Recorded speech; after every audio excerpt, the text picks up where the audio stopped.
அந்த 3வது வருஷத்துல எனக்கு கிட்டத்தட்ட ஒரு 5 பாடம் அரியர்ஸ் இருந்தது. எங்கள் அப்பாவிடம் சொல்லாமல் மறைத்து கொண்டிருந்தேன். எங்கள் அப்பா ஸ்ட்ரிக்டான வாத்தியார். காலேஜில் 3rd இயர் வந்துட்டேன். ஃபெயில் ஆகித்தான் வெளியில். பிஎஸ்சி கெமிஸ்ட்ரியில். ஆமாம். அப்போது நான் மேக்ஸில் 4 பாடம் ஃபெயிலு.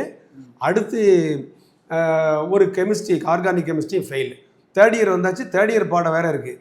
அப்போது எனக்கு காஸ்பல் சொன்ன அக்கா சொன்னாங்க, இயேசு உன்னை 5 பாடம் அரியர்ஸையும் பாஸ் பண்ண வைத்து ஃபர்ஸ்ட் கிளாஸில் பாஸ் பண்ண வைத்து வெளியே கொண்டு வருவாடா.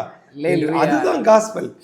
அப்போது எனக்கு நம்பிக்கை இல்லை, இருந்தாலும் சரி சொல்கிறாங்கன்னு அவங்க வீட்டுக்கு போனேன். அந்த கூட்டத்தில் பங்கெடுத்தேன். அழுது ஒப்பு கொடுத்தேன். நான் இனிமேல் சினிமா பார்க்க மாட்டேன், நான் மனம் திரும்பி விட்டேன் என்று சொல்லி ஒப்பு கொடுத்தேன். எனக்காக கண்ணீரோடு ஜெபித்தார்கள். அந்த ஜெபத்தின் விளைவாக 1979 கூட்டத்துக்கு போனவன் 80 பரீட்சை எழுதி 80 ரிசல்ட் வந்திருக்குது. 40 பேர் தேர்வு எழுதினதில் மொத்தமே 10 பேர் தான் பாஸு. அந்த 10 பேரில் ஃபஸ்ட் கிளாஸில் முதல் பேர் என் பேர் இருக்குது. எங்கள் அப்பாட்ட போய் முதல்ல சொன்னேன். எங்கள் அப்பா ரொம்ப சந்தோஷப்பட்டார். ஏன்னா நான் எங்கள் அப்பாவுக்கு தெரியாதுன்னு ஏமாற்றிக்கிட்டு இருக்கேன், ஆனால் எங்கள் அப்பாவுக்கு எல்லாம் தெரியுது. ஏன்னா அவர் தெரியுது, ஆனால் தெரியாத மாதிரி அவர் நடித்து கொண்டிருந்தார். நான் பாஸ் பண்ண உடனே அவர் ரொம்ப சந்தோஷப்பட்டார். அப்போ தான் ரட்சிப்புனா என்னன்னு எனக்கு தெரிஞ்சது. இயேசு நம்ம ஜெபத்தை கேட்குறாரு.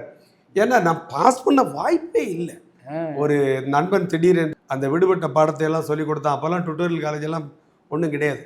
அந்த வெறும் பழைய சோரை கொண்டு போய் படித்து ஃபஸ்ட் கிளாஸில் பாஸ் பண்ணி வந்ததுனால் இன்றைக்கு ஒரு ஹையர் செகண்டரி பள்ளிக்கு நான் ஒரு தலைமை ஆசிரியராக முதல்வராக பணியாற்றி கொண்டிருக்கேன் 43 ஆண்டுகளாக.